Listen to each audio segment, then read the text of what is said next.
What's up, everybody? Welcome to another episode of the Two Worlds Podcast. I'm Jake, and with me, as always, is the Cortana to my Master Chief. It's Casey. What's up, buddy? Hey, listen. That's Cortana, right? I know you're kidding. That is so bad. You just got two fandoms to be like, "Grr." I know. The testing room guys just switched off. Yep, we just lost them forever. Thanks. Now who am I gonna DM for? I guess it'll just have to be me. Just me by myself. I walk into the tavern and I'm like, okay, do all of the voices. Man, you were playing the long con with that one. Yeah. By the way, good DMing again. I listened to it. It was a good time. Oh, thanks, man. I'm glad that you liked it. I've been having just a jolly good time with it. I bet. I mean, honestly, just every time I listen, though, it's one of those things where I get the itch.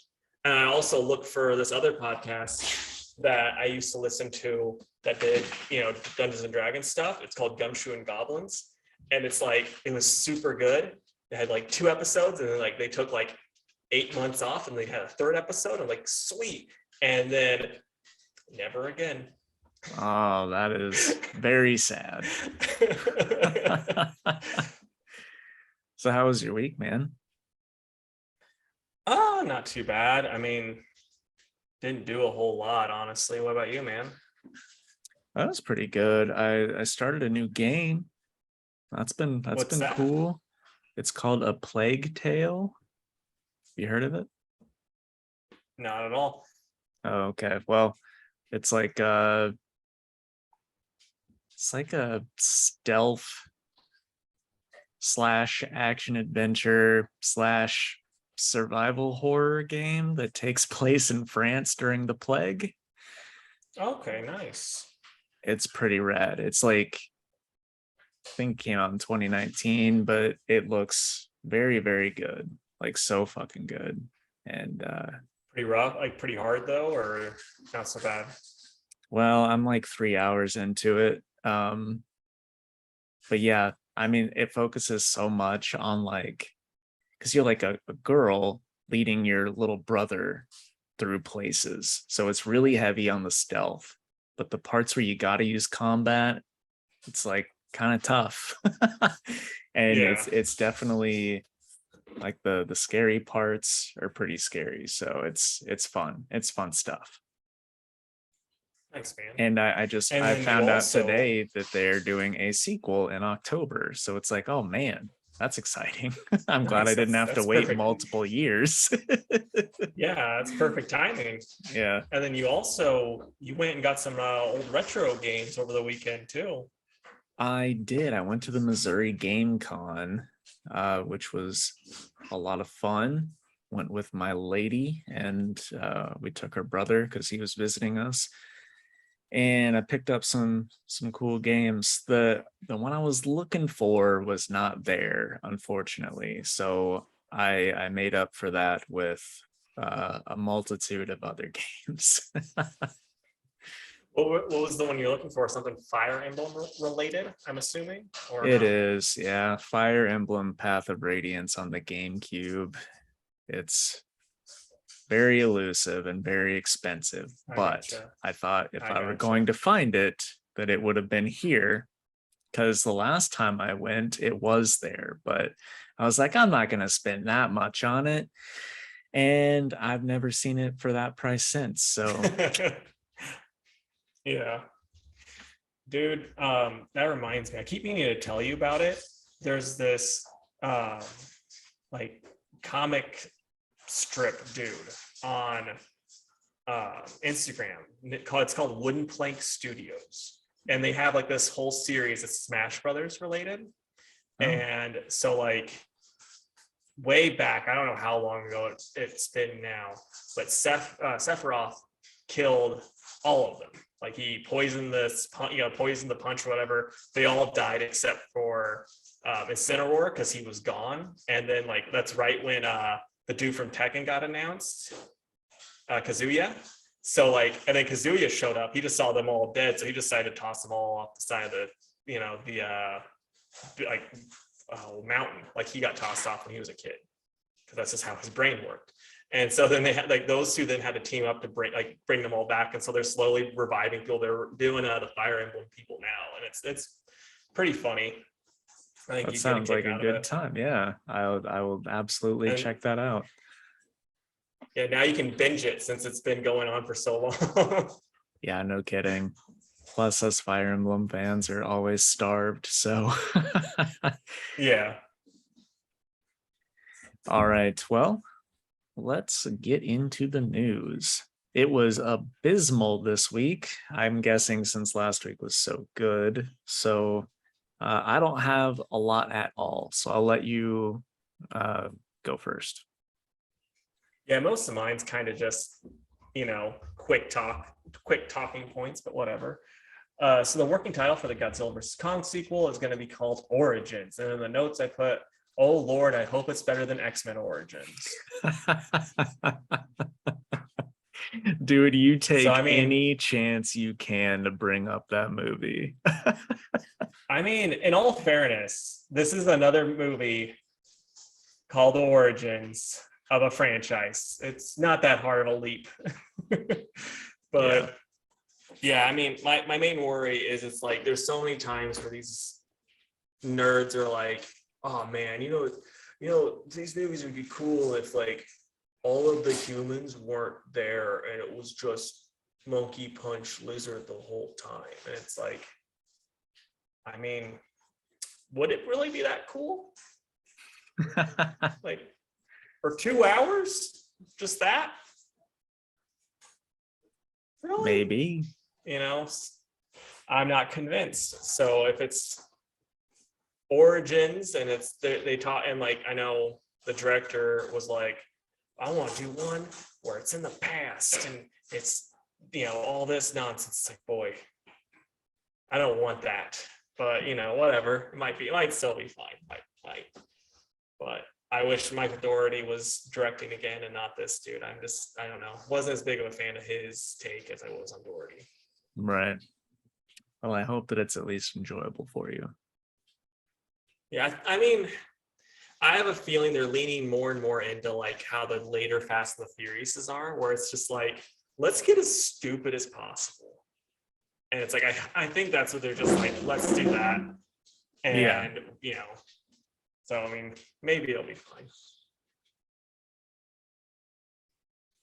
And then, so do you have Spider-Punk's first appearance? Sorry, the dog is playing with something she found on the ground. She has impeccable timing. I know. But yeah, the Spider-Punk's first appearance probably gonna go up in price, so you better get that graded, man, if you got it.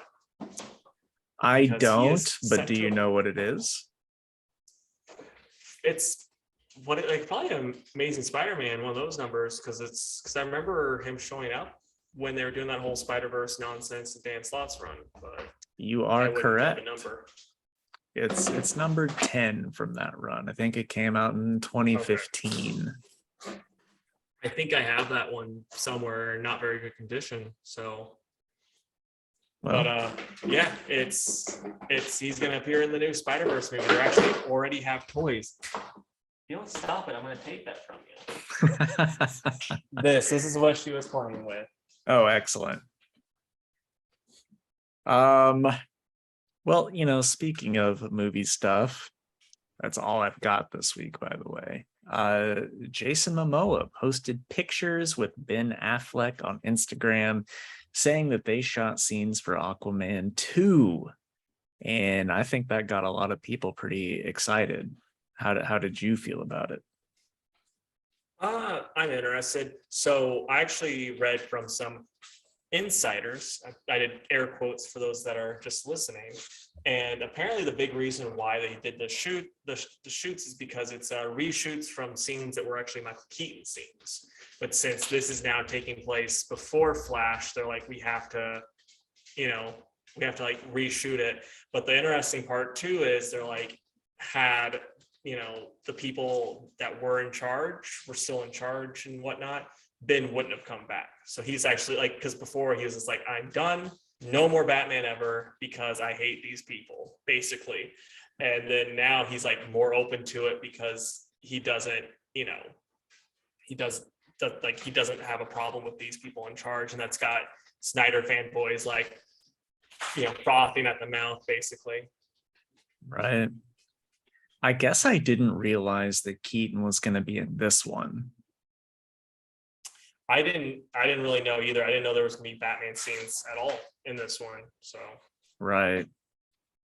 I wonder what that's going to involve. I think that's pretty interesting. I think it's only supposed to be like 2 scenes as Bruce. So it's probably like, Aquaman being like, hey, let's go to this party and eat some pizza, skateboard, Bruce. And he's like, I have a business to run. He's like, okay, tubular. And he like skates off or whatever. It's like, my man. Oh.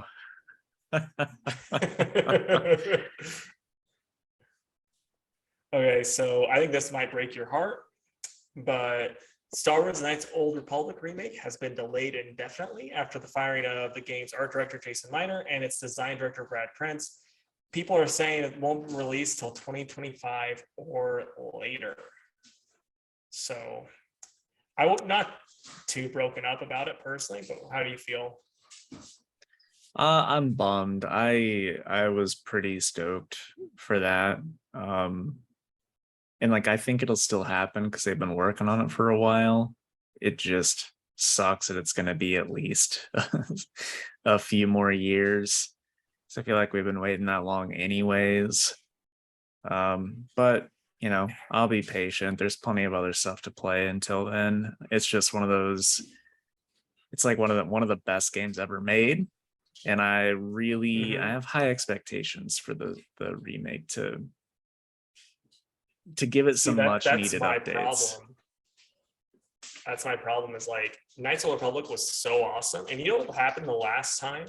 There was this really awesome Star Wars game that got updated. We got Battlefront, the new one. Yeah, but this is a bit different. I mean, this is purely a story-based game where Battlefront is more multiplayer centered. I see what you mean. Like, trust me, I don't trust EA for anything. I still play their games, but But Battlefront, see, we got someone joining in the conversation. She's like, I love Battlefront. What are you talking about? But Battlefront was like easy. It's just the easiest thing to make. It's just like update graphics. Boom, bingo, bango, bongo, you're done. And EA's like, let's just do 2 levels and make it shitty. It's like that's a weird transactions. Yeah, it's like it's a weird plan, EA. Let's see if it's gonna work. Maybe people will love it. We didn't. So now it's like Knights of the Republic, where it's like, boy, this will be very easy to fumble. And EA's got butter all over their hands.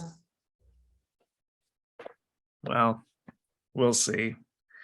We'll see how it goes. I know that Battlefront has become a good game since that release, but this like a story-based game like this, I think needs to be good out the gate, or people just aren't going to care. But anyway, no, I mean, like I remember there was a Assassin's Creed. I think it was like Origins or some nonsense. I don't know. They're all kind of the same to me, but it was like people that love those games were really hyped, and then it came out and it was damn near unplayable. And then they're like, "Oh no, this game that you spent $60 on, just wait like a couple months. We'll get the bugs fixed." And it's like no one wants that. No, you're thinking of Assassin's Creed Unity, which is maybe the worst game that I have ever played. Like I said, they're all the same to me. No, I know, but there are good Assassin's Creed games, but this one was just so bad. Faces missing in cutscenes, stuff to just truly give you nightmares, like just a mouth and eyes Yeah. hanging there in the cutscene. Dude, that's like, all right, this is off subject, but with 2K, that's one of the funniest things. It's like, it's the same game every year. You don't have to do a lot. Just update the roster, maybe update, but they'll be like glitching their pants, like out of their thing. So it's just legs running. I'm like, what? Why is this happening? I know. It's like, man, you couldn't wait till that was fixed. Like, that's a pretty big thing. Yeah. I don't know. I mean, I'm not a game but developer. no, look at how sweaty they are now. It's like, yeah, I know. Right. I wish they weren't. Yeah, it's like we got the sweat on this so good. It's like, yeah, but their hair is glitching into their back. It's like, yeah, but they're sweaty.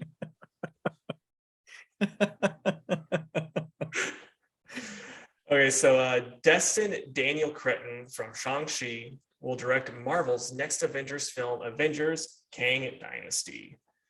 So I'm not the biggest fan of that movie because of like just the way they did Shang, which is like, I get, because you can't just have a kung fu guy, you have to have him like have superpowers. So like, I get why, but just kind of hurts my heart. But the action scenes are awesome in it. So like, him directing this should be pretty cool. Can he do worse than the Russos? Who knows? Yeah, because that's one thing, and I get like people love the Russos because like they did the bare minimum, and they absolutely love them and stuff. But like their fight scenes, it's kind of like Michael Bay style fight scenes a lot of the time, where it's like, oh, we don't trust the CGI, so we're gonna move the camera around a lot, and it's gonna seem more, immersive or whatever they want to call it.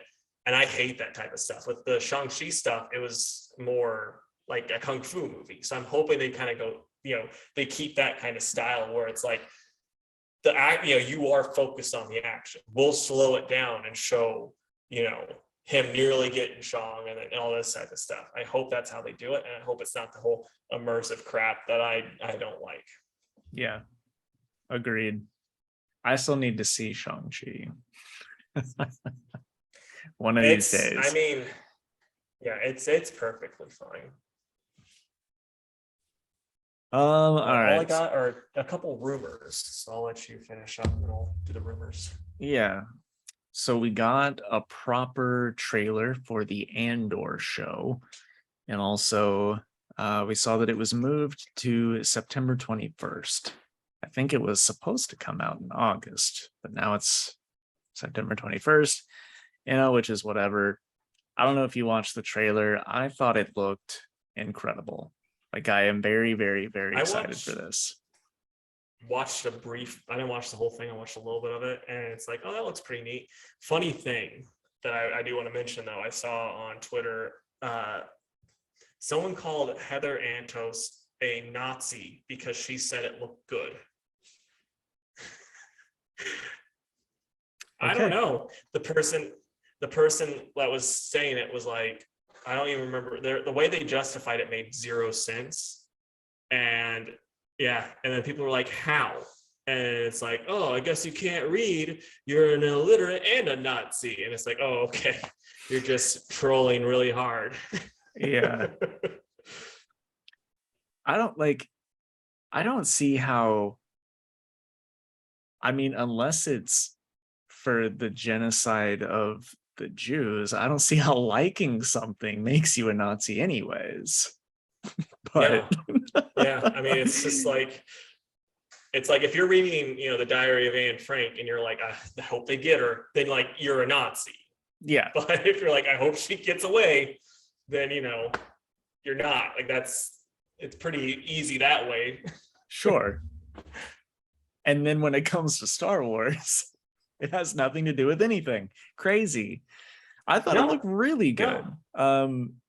The music was cool. The action scenes that we saw were cool. What I didn't know that they said in the trailer was that it was from the creators of Rogue One. I wasn't sure if it would be, or what was going to happen there, but it is. So that makes me even more excited for it. I think it's just gonna be a cool like spy slash Birth of the Rebellion series. It's gonna be cool. Yeah. I'll just be honest, Disney's just kind of killed interest for me in Star Wars. So it's like hard for me to get hyped about anything Star Wars related at this point. Well, I mean, if you had just watched that sequel trilogy, I could understand it because they weren't good at all. I only watched the first one and I was like, you know what? I'm done. Hey, bud, Yeah. you gonna tell Jake about Star Wars? She's like, what did he say about the sequels? Yeah, she's like, those are the ones that got me into it. Man, I know you probably never will, but don't watch those other two movies. Just watch The Mandalorian. It's so good. It's so good. That's The all you worst need to part about see. those sequels too, though, is like they got a good cast. You know, it's like it's another one of those moments where it's like, boy, you got the hard part done, and it's like you're just fumbling the stuff, you know, everything else. Right. No, I mean the cast was fine. I just thought the writing was bad. That's exactly. It's like you have so many different things that you can take from, and you just choose not to.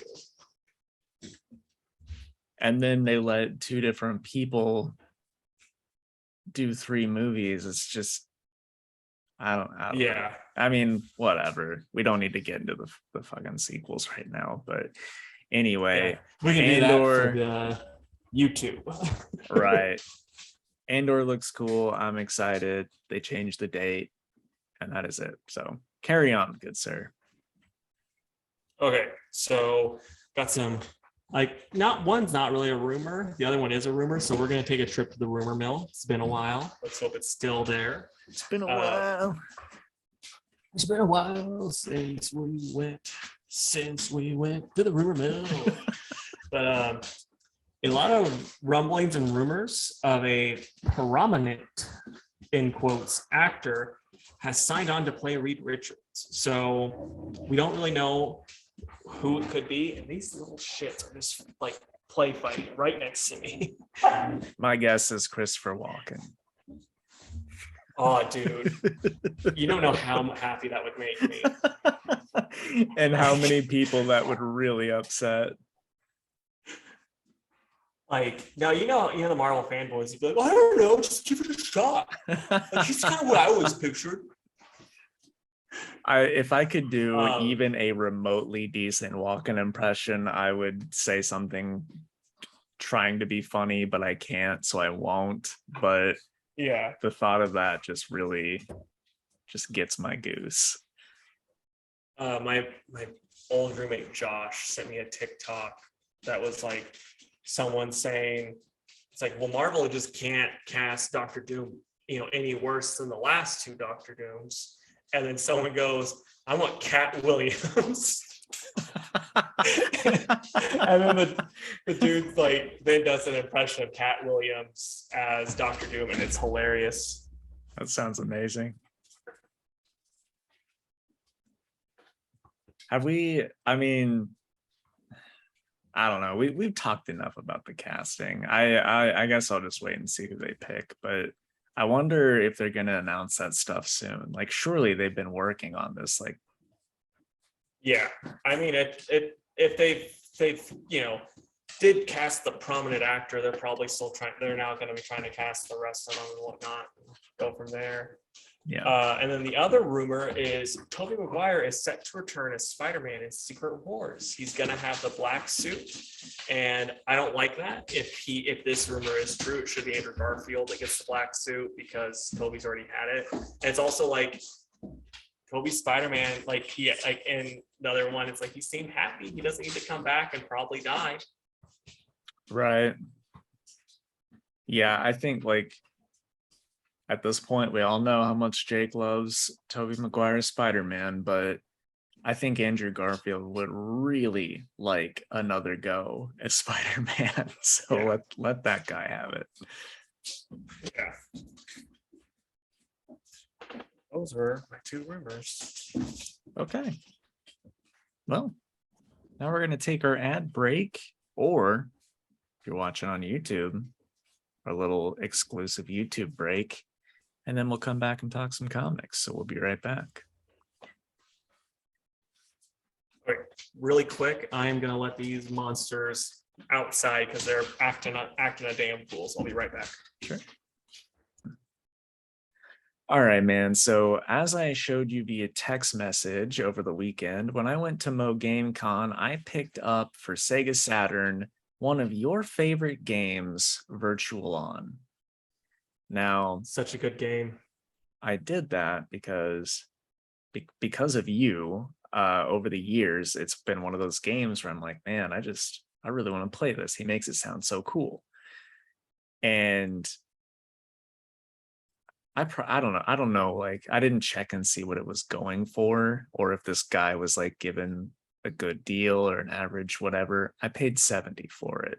I feel like that was probably an average what it's going for. But it was complete with manuals and the box. So I was happy with that. But tell me a little bit about it. Like, what's the gameplay style? Just give me the rundown. Okay, so really quick, that's really good with the case anyway. I don't know about the price, but like those cases fuck up so easy.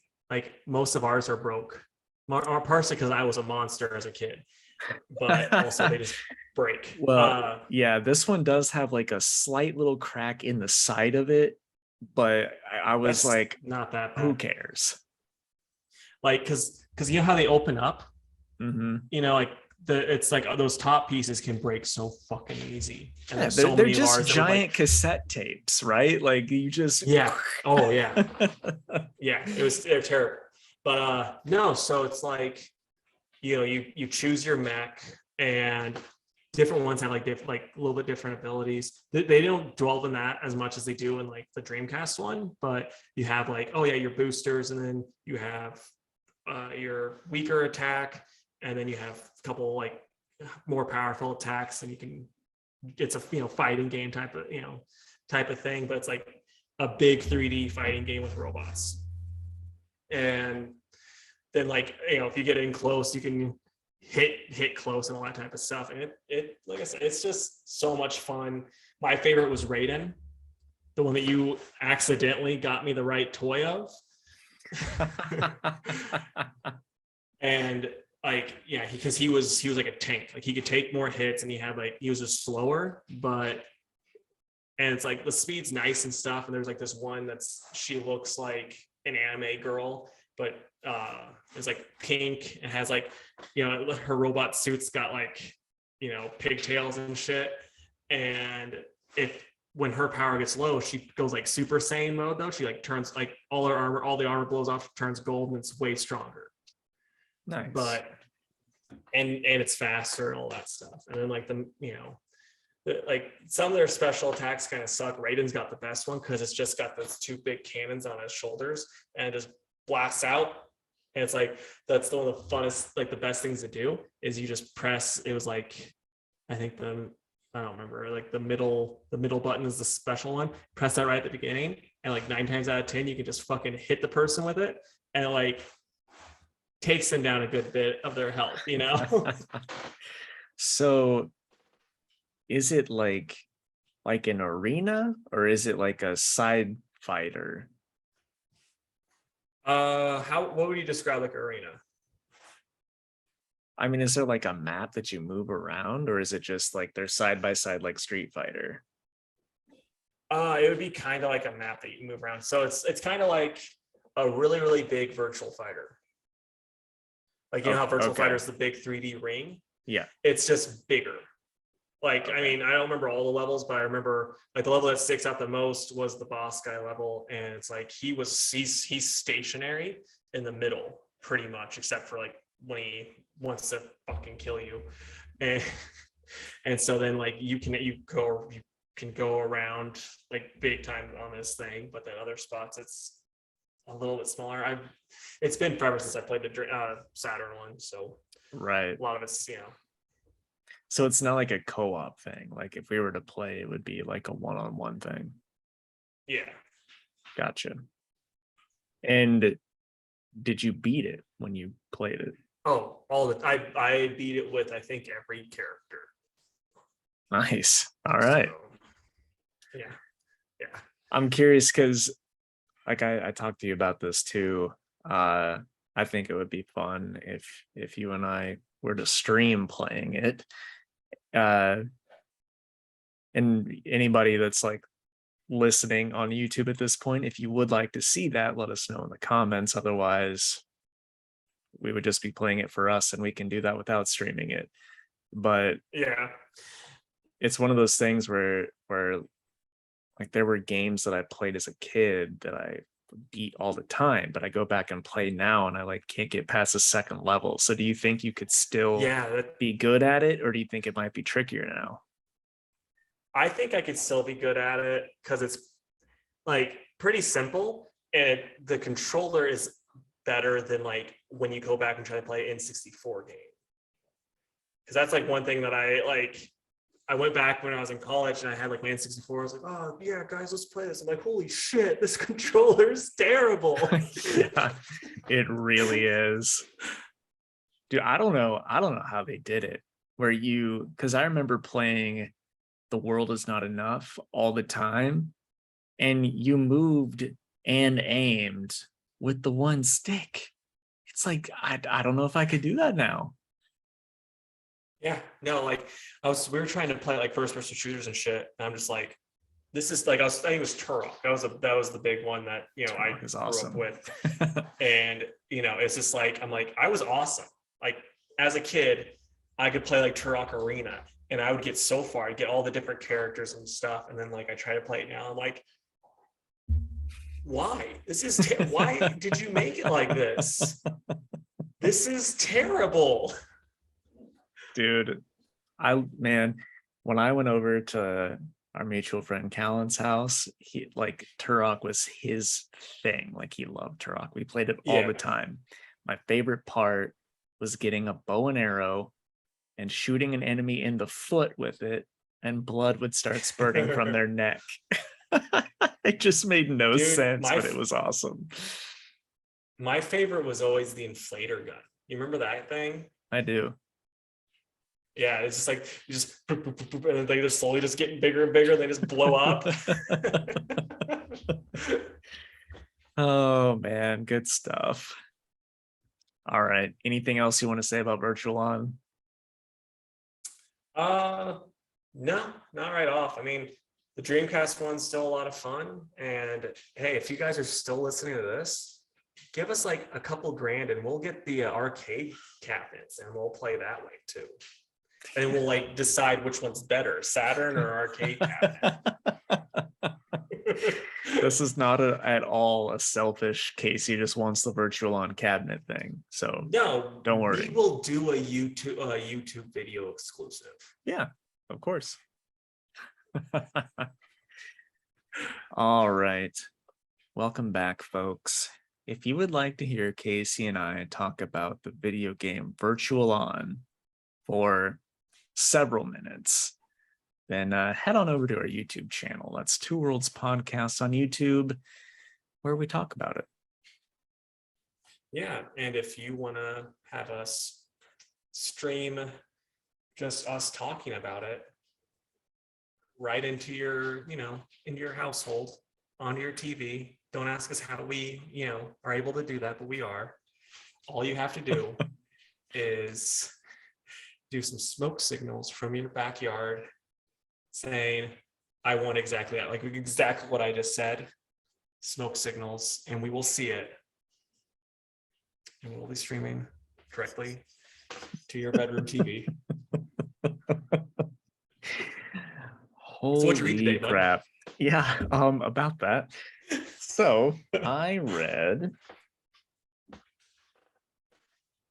Bloodborne, Lady of the Lanterns, #1. Gambit, #1. Detective Comics 1062, Deathstroke Inc., #11. Task Force Z, #10. Robin, #16. Action Comics 1045, Strange, #4, and Public Domain, #2. No Superman Space Age for you. I got it. I just didn't get all the way through it. I got you, man. All right. So I did 8 Billion Genies, number 3. World's Finest, number 5. Kaiju Score, 3 and 4. Aquaman, number 6. Ginny Zero, number 3. Superman Space Age, book 1.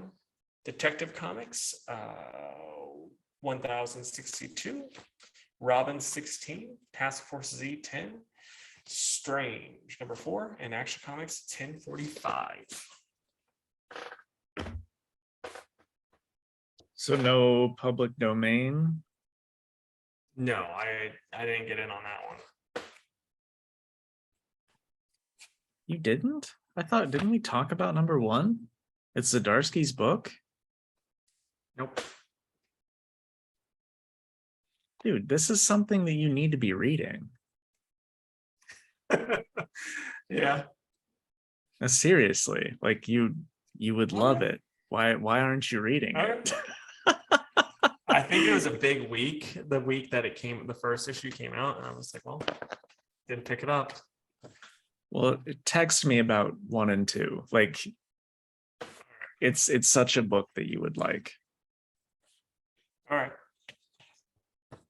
Well, I'm going to start with 8 Billion Genies by Charles Soule and Ryan Brown. And so, yeah, more wishes are happening. This is the first 8 days. So there's, 6 trillion people and there's only 4 trillion genies left. So there's lots of crazy wishes happening, and you get a bunch of crazy stuff going on. And it's a really cool time. I love this series. It's such a fun series.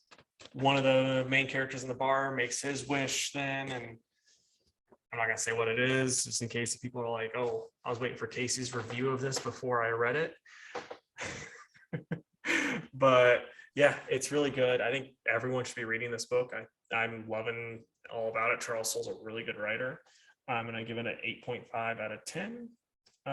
Yeah, it's just a really, really good time. Okay, I'm glad you're liking it. The flippers are going nuts over that one. Yeah, I mean, maybe I should try flipping it, huh? Make some money. I mean, yeah, I would sooner than later, just in case the show doesn't happen. Yeah. Okay, so next, first, I will talk about Deathstroke Inc., number 11. It's written by Ed Brisson, and the art is done by Dexter Soy. I really, really, really want to like this, but I just don't. Don't know what it is. The art, though, is so good. Like, look at this. I think it's incredible. Yeah. But yeah, it's just more of him like, I know I'm a bad father, and it makes me bad for not caring about my kid. I'm like, yep, it does. And then it's like, I shouldn't have given up my wife and son for killing people, but I just love killing people so much. It's like, okay. And then it's like Green Arrow shows up at the end and they're gonna fight next issue, but I'm not gonna find out how it goes because I was bored to death. So yeah, I'm gonna give it like a fat 3, I think. But the art is what gives it those 3 points. Like, I'm just gonna say this, just as a comic book fan, we don't need multi-art origin stories anymore. I don't care if it's Batman, Deathstroke, Bwana Beast. I don't care. Just do a one panel recap, and then we're good. Just do an original story. Like that. There's just no need of this. Yeah. And then it's not even that good. Yeah, I agree. Like that creative team, Ed Brisson, Dexter Soy, incredible. Give me something new. I don't want to read about him thinking about why he's a bad father and husband. Who wants to read that? Deathstroke year one should be him getting his cool suit and then just killing a bunch of people, or like going down his hit list, having a grand old time. It should be fun. I shouldn't be Yeah. thinking about morality, while reading Deathstroke. Yeah. Drives me nuts. No, you're 100% right, man. Okay, so World's Finest, issue 5 by Mark Waid and Dan Mora. Dan Mora's art is just the bomb. The way they end up beating the demon is super cool. Really smart. Mark Waid's a really good writer.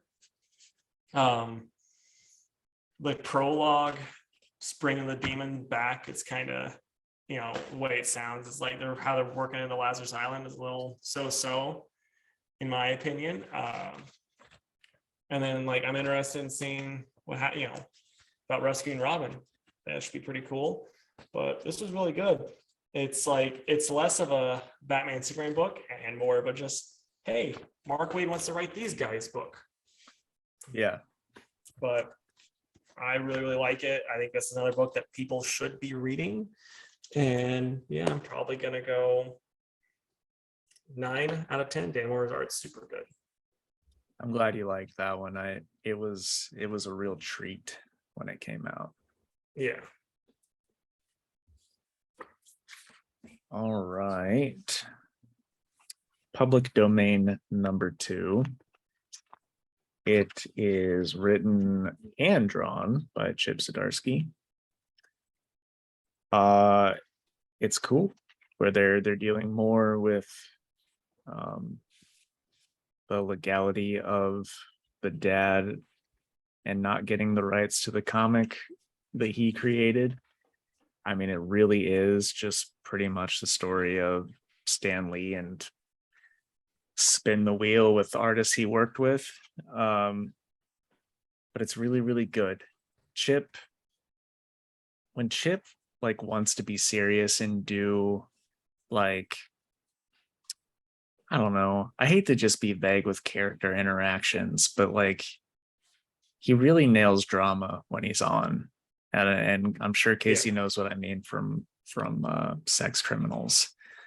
He didn't write Sex Criminals, but I know he didn't write it, but it's some of the scenes have that same feel to it. But anyway, I don't know. It's just good stuff. I like it a lot. I'm gonna give it a 9 out of 10. Really looking forward to the next one. Okay. I mean, yawning right when I was about to talk about Aquaman is about perfect. So Aquaman number 6 by Brandon Thomas and Chuck Brown, with Max Rainer on the art. I was bored to tears. Like I really had trouble just getting through this. I kind of skimmed it in parts because it's just like I just don't care at all. And then it ends with them being like, Aquaman's dead along with all the Justice League and everyone's sad. Oh. And it's like, okay, that's cool. I don't care. I guess it's just kind of like they did not do a good job of like making you care. And then they went out of their way to be like really like this is one of the things I complain about a lot. If the dialogue isn't well written and it's not grabbing and you make it really chatty, the book really chatty anyway, that's not a good way to write. Like less is better anyway. And it's like, but then like I'll use Bendis as an example. I'm not a big fan of the way he writes, but like I get why people like it because his stuff is like, oh yeah, we can make these jokes and it's really quippy and fun. But if you're like Bendis amount of word bubbles and it's all just you trying to explain everything, not good. Like you have to have more faith in your artist to actually convey stuff that's going on to get across to the reader, and you have to do stuff like smaller amounts versus just being like, let's tell them everything and make them read it all. So it's just, this was a really bad issue, and I think I'm hoping it's over because I'm done with it. I'm gonna give it a 2 out of 10. So it's your pick of the week. Yeah, how'd you know?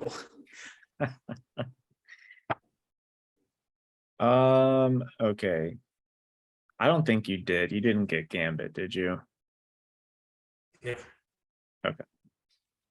So I will do Gambit next. It's written by Chris Claremont with art by Sid Koshin. It was fine, perfectly fine. This takes place when Storm was a kid. So Gambit's like taking her under his wing and is like kind of training her to do some thief stuff. And because of that, it's like a little goofy in parts, and I wasn't really expecting goofiness here, especially when the villain is Shadow King.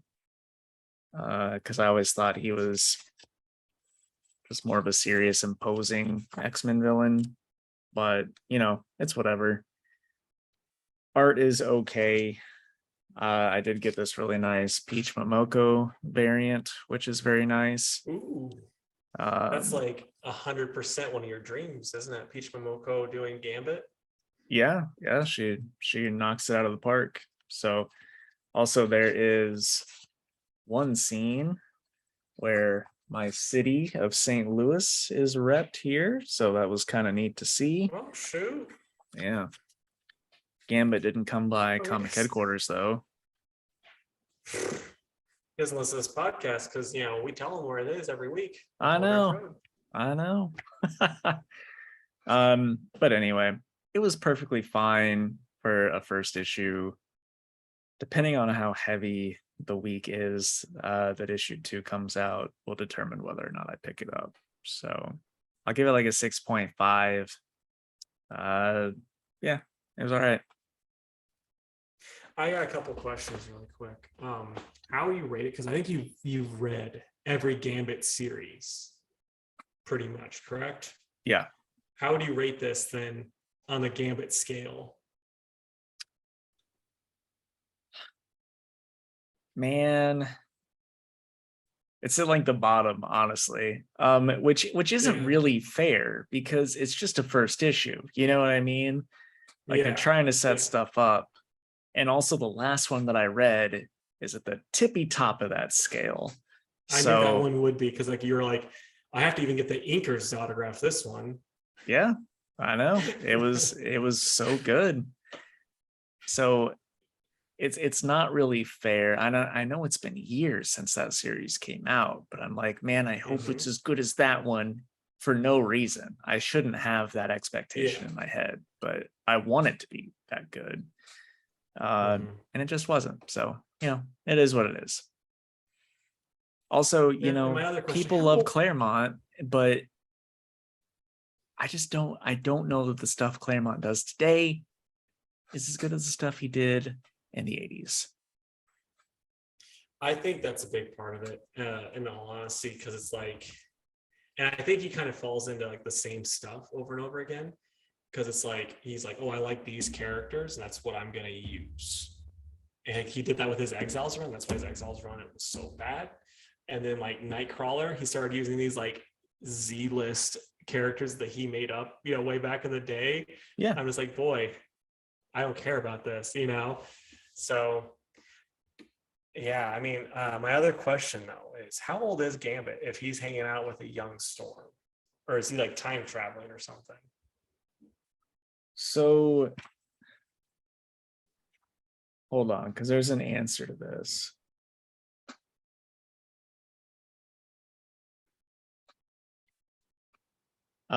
Okay, so it says a recent encounter with the villainous nanny and orphan maker has left Aurora de-aged back to childhood, with her memory and mutant power to control the weather unreliable at best. So, Okay. So yeah, I feel like that's something that actually happened in X-Men comics, and I just didn't read it. I think it did. And so, this is just one of those, it took place then. So really it's like, okay, then what are the stakes? But whatever. He's all the X-Men fans are gonna pick it up and read it and love it because it's Claremont, and that's fine. Yeah. Okay, so Next up, it's going to be Kaiju Score 3 and 4 by James Patrick and Ren Brew. And this is fine. It's, kind of got the, like, this one's the sequel to the last one, and like, it's supposed to be like the big, like, oh yeah, we did the score and blah, blah, blah. And then, it's getting bigger and badder than last time. And it's like, the stakes never felt near as high. It was like, oh, this time the only real thing that was kind of bigger is like, I guess the monster fight, but even the monster fight wasn't that big of a deal. Just kind of like everything wrapped up and it was fine. Yeah. And then, like, and then even when like one of the characters gets shot and it's like, do you remember in Kiss Kiss Bang Bang when like Gay Perry came back from the dead, basically nearly dying, like having, coughing out blood, and they're like, oh yeah, it's what the movie studios did because they're worried about, the crowd getting upset that one of the best characters died, and like Abraham Lincoln walks in, like all the people that died walked in. Like that was getting vibes like that from this, like, because it's like, oh yeah, the gardener, he gets shot like 4 times, lead you to believe he's dead, and then it's just like, nope, he's alive. It's a good thing too because he was able to save them. It's just like, that's a bit much, but yeah, it's still like perfectly fine. But where like the other one was really, really good, this one's just a solid 5. I would not be like, you guys gotta read this, but I also would be like, if you want to, yeah, you might enjoy it. Right. It's a shame it's not a knockout. Yeah. Especially since I think it's already I know the first one's already been auctioned off for a movie. So I'm assuming this one probably, like, they're like, yeah, we already got the sequels. We're set up too, that type of stuff. Right.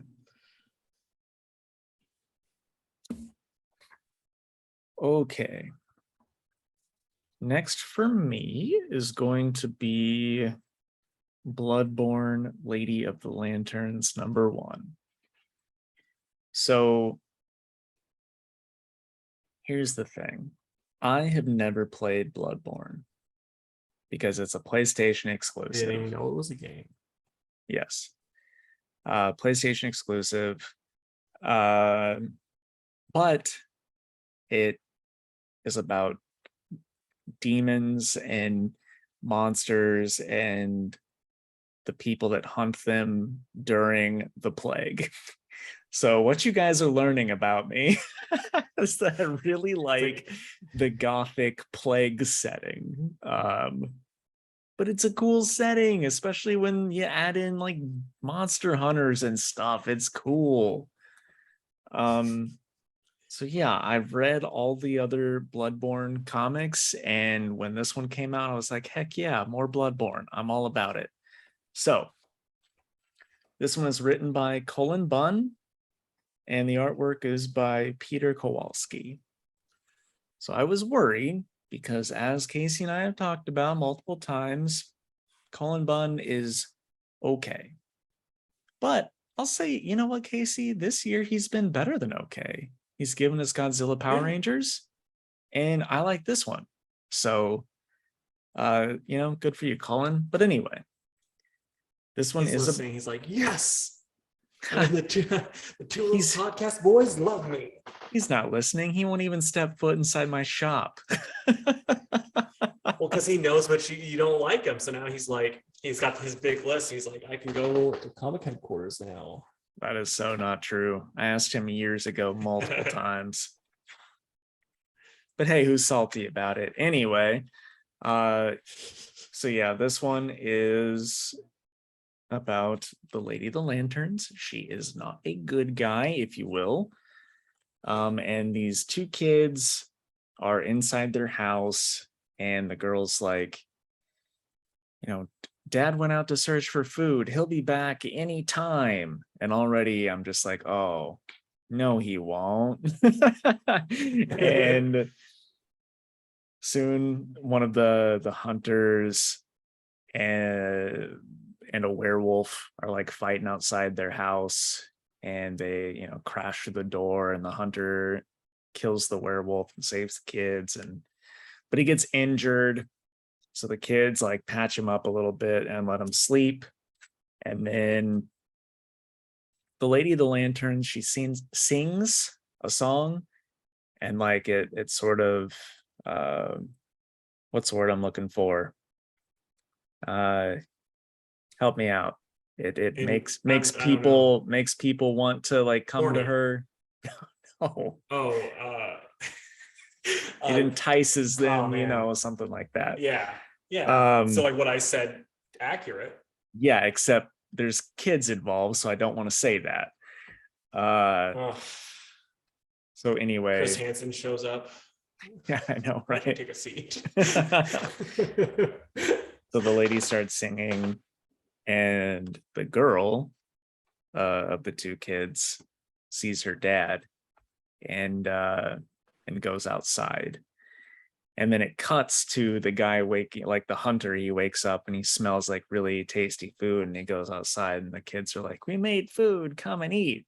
He's like, "But I thought you kids were like starving. Where'd you get this yummy looking food?" And surprise, the girl has been infected, and she turns into this creepy little demon girl. And so the guy has to kill her right in front of her brother, which is very dark and depressing. I'm laughing because I'm uncomfortable saying it. And then the kid's like, "I'm not going to stay in here with you, and I can't make you leave." So he runs out into the city, and the guy's just like, "Cover your ears, boy, cover your ears." And then it says to be continued. So I don't know if this miniseries is going to be the hunter trying to save the boy, or maybe it's just an adventure about the boy. But anyway, it was super cool. Really, really, really liked it. It's probably my pick of the week, honestly.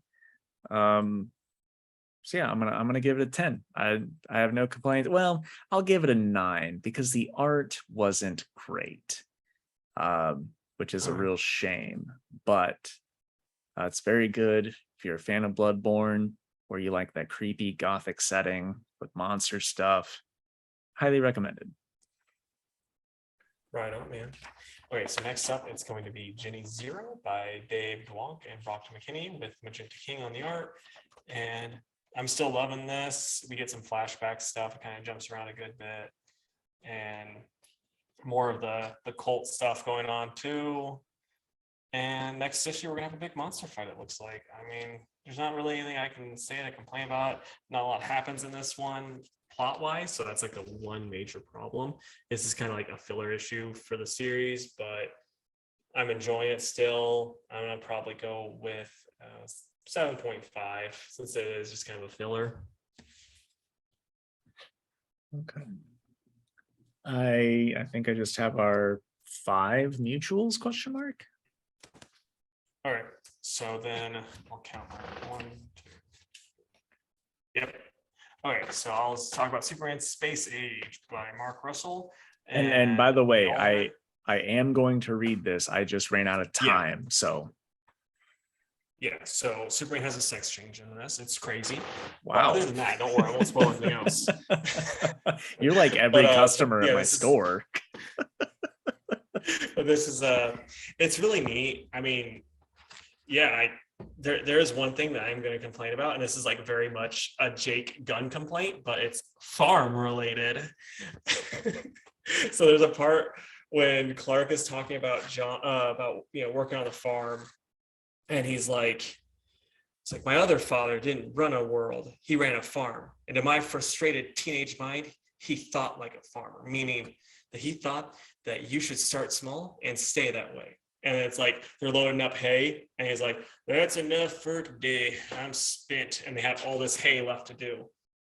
You're not gonna, like, it's still daylight out. You're not gonna quit while there's still, like, you have to get the work done because you don't know if it's gonna rain tomorrow. Like, you don't know the weather. Like, you just keep going until you run out of space or stuff closes down. Like, you don't just be like, don't worry about it. Don't worry about it, son with superpowers that can get this done in an instant. We'll work tomorrow at it, and the next day, and the next day. Who cares what the weather brings? But I love like Farmer Casey's complaints. I really do. I mean, we need them more. Like, we need more John Kent stuff, so I can be like, these old city slickers don't know a farm from a harm. But no, it's really interesting. I liked it a lot. The Allred's art is just incredible. It's Mark Russell does a really good job of writing Superman, as we know, and yeah, it's just this is really cool. I'm excited just to see where it goes. The one thing I don't really like is I don't like the design of. I'm not going to even say who it is because I don't want to spoil anything for Jake. But there's a character's design in it that I'm not the biggest fan. Other than that, I love it. I'm going to go with a 9 out of 10. Is there some of that classic Mark Russell humor? There's some, yeah. Okay. So what order, man, do you want to do these next books in? Man, it's mostly DC, but how about Detective, Robin, Task Force, Strange Action? Sounds good to me, man. Okay, so we've got Detective Comics 1062. It's written by Ram V with art by Raphael Albuquerque. So new creative team, brand new story. I'm just going to go ahead and say I liked it quite a bit, except for like a couple of very minor things. What about you, man? Yeah, no, I loved it. I think it's neat that they're bringing Barbatos back, you know? Yeah. And it's just Barbatos. yeah, well, Barbatos, man, he's the best. That's one of your best pronunciations yet. But no, like, so it's neat that they're bringing him back. I like Nightwing, and you know the little bit of Nightwing and Bruce we got. So that was pretty cool. And yeah, no, I'm here for the ride. I think I couldn't get into the Spurrier backup thing. I'm gonna try reading that. Wow, again. crazy. I mean, it looks like something I'd be into. With all your sass aside, I just was like, I know. It's fine. And I like the art by Danny because I'm a fan of them at this point. But I want to talk about my one little complaint here. And it's the part with Talia. She shows up, takes down a person, and then it's just like, I came here to warn you, Bruce. They're coming and you're not prepared. And then she leaves. I just don't like when that happens. It's like, bro, you could have sent like a text. You know what I mean? Why did she have to come all this way just to do that one thing and be like, it's a warning? And then boom, she's gone again. Just like call or something. well, she's also just like, I got this new outfit. I need to see if he's going to be looking at my tushy because I know he's still in love with Catwoman, but obviously he this is a skin tight outfit. I know. And he's just like, do you get Batman's what I mean though? Hmm. Like, is it unwarranted that I Yeah. think that's goofy? It's one of those things where I don't think it would be as bad if they didn't do it all the time. Right, but it's You know all what I the mean? time. It's one of those now. things where yeah, exactly. But also a text, if he's like going to battle and it's like, you know, hit Batman Siri, it's just like, you have a text. It's for Talia. It would be a little goofy. Just been waiting to do the Batman voice, haven't you? I know. But yeah, Yeah, other no, than that, I'm enjoying it. no, it's fine. It's fine. I like the rest of it a lot. I think Barbados is cool, but Barbados. I think Barbatos is pretty sweet. I like this new group that's like coming to Gotham. They seem, you know, new and fun. So yeah, I'm excited, man. I'm excited. I'm gonna give it an 8.5. I'm just at an 8, but I dug it. All right. So Robin issue 16 by it's Roger Cruz and Joshua Williams. And you know, I didn't really know that old skeleton dude was such a player, you know? Well, shame on Roger Cruz for drawing Grandma Al Ghul so hot, right? Yeah. And it's like, boy, she's boned. Ha ha. Sex. But because he's a skeleton. Right. But yeah, no, I like this. We get some, Connor and Damien team up, and I have no idea who the old is like what cousin or whatever is. I don't ever remember seeing her. Me either. Did you see, because you had that one issue that I didn't get that was like Shadow War related, where it was all like the little snippets. Was she in that? Dude, if she was very forgettable. I gotcha. But I like the Tokyo But stuff. The Oni guy was cool. The arcade, that whole arcade scene was pretty cool. I'm glad that yeah, Flatline is back in the mix. So what are you rating it, my boy? I liked it. I enjoyed the thing as a whole. The art's good. I'm gonna say it's a very enjoyable read. So I'm gonna say 9 out of 10. Okay. And I'm at an 8. So there you go. Right. And see, I really figured this one would be your pick of the week because we got so much bloom in it. It's like a dang old being at the Outback Steakhouse, getting a bloomin' onion, except it's a bloomin' comic.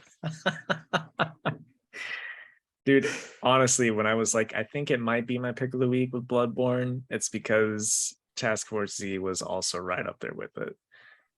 Yeah.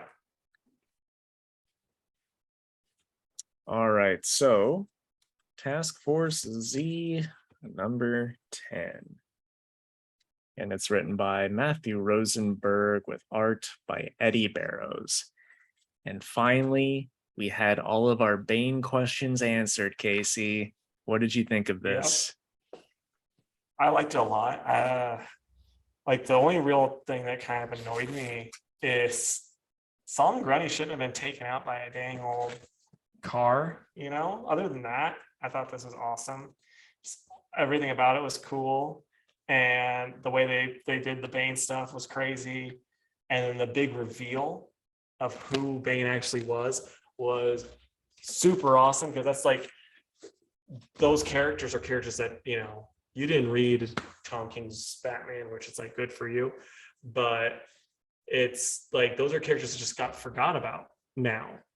Like they were big parts of that series randomly, like sporadically. They were big parts, it was like whenever he wanted it to be.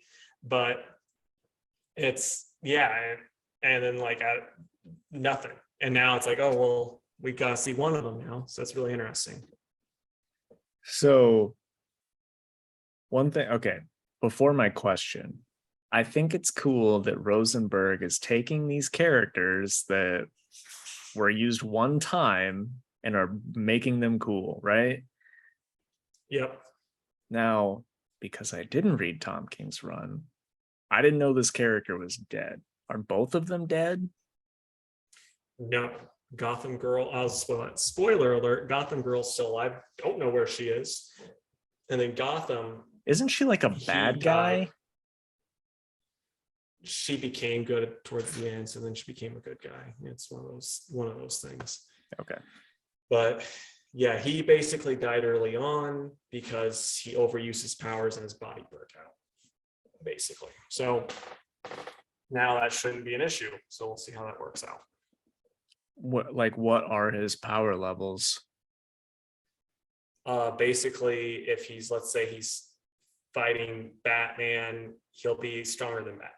But then if he's fighting Superman, he'll be stronger than Superman.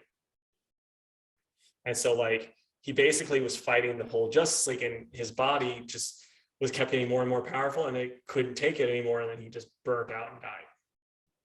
That's how I remember it anyway, but it's been like 4 years at this point. Right. Okay. That's interesting. Yeah, it was a very Bloom heavy issue, as you said. So I loved it. I did think one part was really stupid though. I don't know who it is, but it's when they're with Waller and like the fish guy comes in and Peacemaker just punches him one time and just kills him with that one punch. And I'm Yeah. like, that just seems kind of dumb. Uh, but anyway, other than Most that, things with Peacemaker are. yeah, I mean, that's fair. But yeah, really, really liked it. Bloom was hilarious in this as always. So uh Okay, I got to read a quote from Bloom. I have to find it really quick because it had me laughing. There's a part when he's talking about he's like something about foreplay and Grundy's response. It was so funny. And he's like, because he said so, he's like, but alas, watching your team tear you into tiny little bite-sized pieces has become quite a little fetish of mine these last few weeks. Don't kink shame me. And then Grundy kink shame Bloom to pieces. He's like, you're not using that term correctly. yeah. Um that reminded me of my favorite quote. Boy, this is just so good for those people listening. Yeah, right. Oh, here it is. Yeah, no, I'm It's when he's talking with Jason there, and he's like, "Oh, Jason, I really wasn't coming here to kill you, I promise. I actually like you being alive. I never told you this, but I consider you my best friend."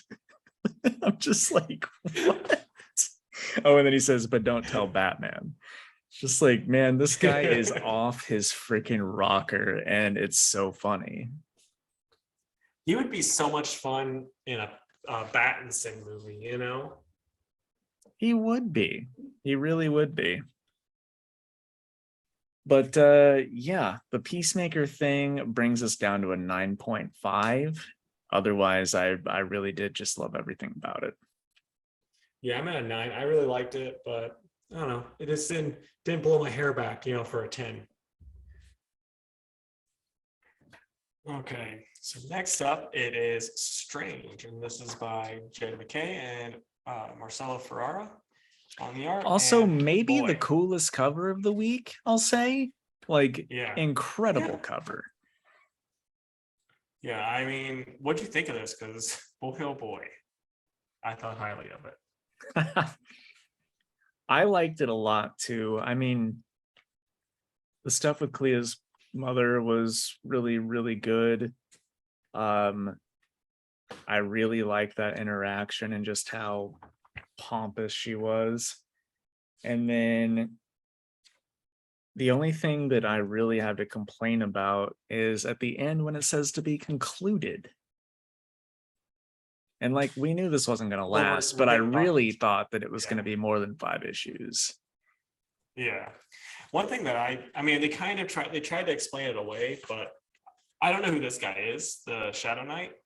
Do you know who he is? He's a Moon Knight baddie, I'm assuming. I mean, Moon Knight fought a bunch of like mummy Moon Knights 2 issues ago. So I think it's just one of those guys. Okay.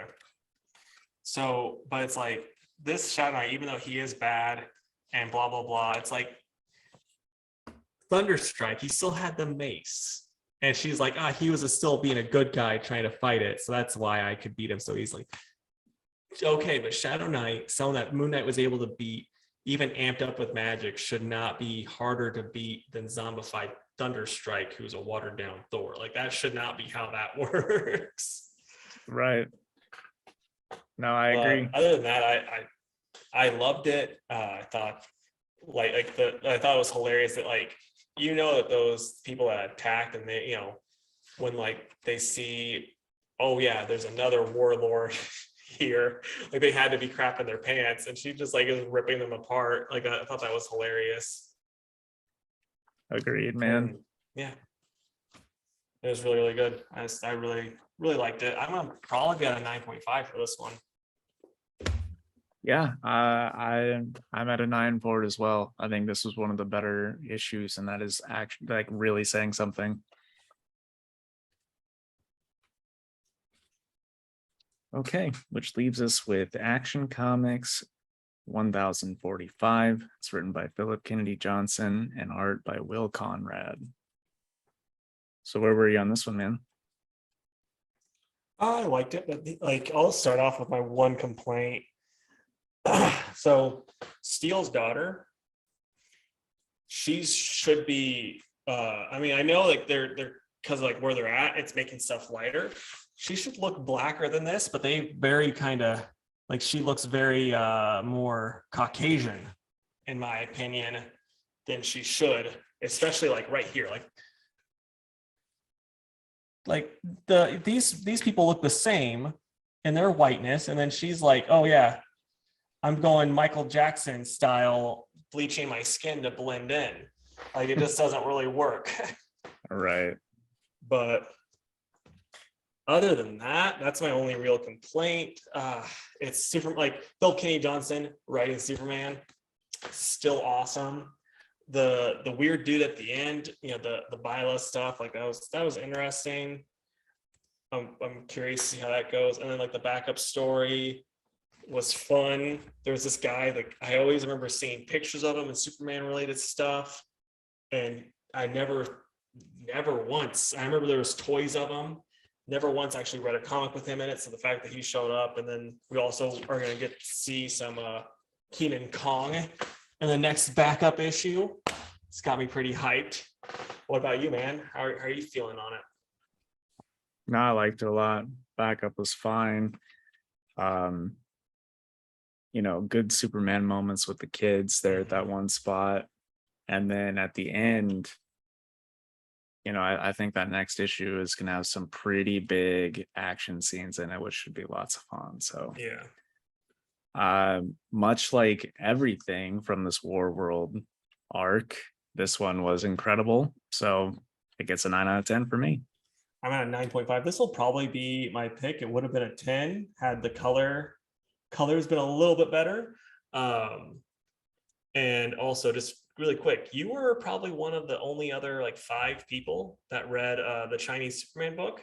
How hyped are you for Colin Keenan to come back? Because I'm hyped as hell.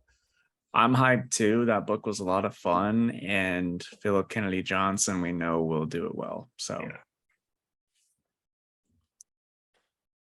Okay, man.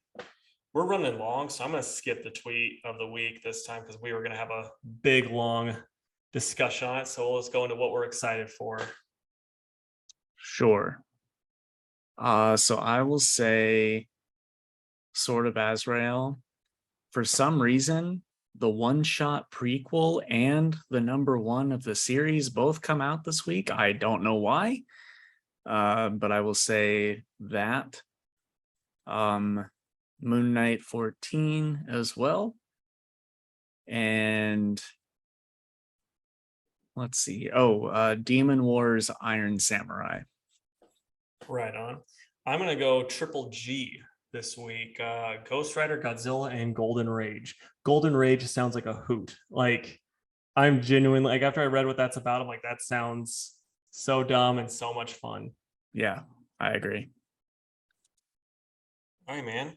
Since it was your idea, you want to take control of the Fantastic Four? Sure. So it's extra fitting this week because Task Force Z came out, but I'm reading DC versus Vampires. We're both reading Task Force Z. So if you could assemble a team of 4 non-living heroes or villains to save the world in that sort of crisis. All right. Does Blade count as non-living since he's part vampire? I hope he counts because he's on my list. Oh, okay. So I'm gonna go Blade. I'm gonna throw in Zombie Thunderstrike because that's canon now. Yeah. We'll go with trying to think. Phantom Stranger. I mean, he's immortal. I'm gonna say undead. Yeah. Why not? And then we'll go with trying to think of like someone weird, someone fun. I don't know. I'm trying to think of someone that, oh, Frankenstein. DC's Frankenstein, not Marvel's. I'm glad you said that because I left him off my list knowing that you would choose him. Yeah, he's awesome. Okay, and then for me, I'm gonna go with Spawn. I'm gonna go with Grundy because a van should not take him out. He should be very helpful in that situation. Blade, because he's dope. And then this one's probably too OP, but the Spectre. At least this way, you for sure will save the world. Yeah. How could you go wrong? Yeah. The other three really won't have much to do. So, Dude, Spawn and Spectre, it's like I've heard stories about Spawn's OP powers like towards the end. It's like, boy, it's gonna take something real rough for both of them to have trouble. Like Nightwing is the head vampire. Yeah. All right, folks. And with that, we come to the end of the episode. So closing plugs, if you would, please go to facebook.com/2worldspodcast and give our page a like. You can also follow us on Twitter at 2_worlds_PC. And you can follow us on Instagram at 2worldspod. You may email us at 2worldspodcast@gmail.com. And if you would, please go to our YouTube channel. That is 2 Worlds Podcast on YouTube, and subscribe to the channel. Leave us a comment about, what your team would be of undead or, partially dead or just non-living characters. Love to hear it. All right, guys, we'd love to stay in chat, but I have to keep a promise that I made to Casey. So we'll see you next time. Bye, guys. Bye.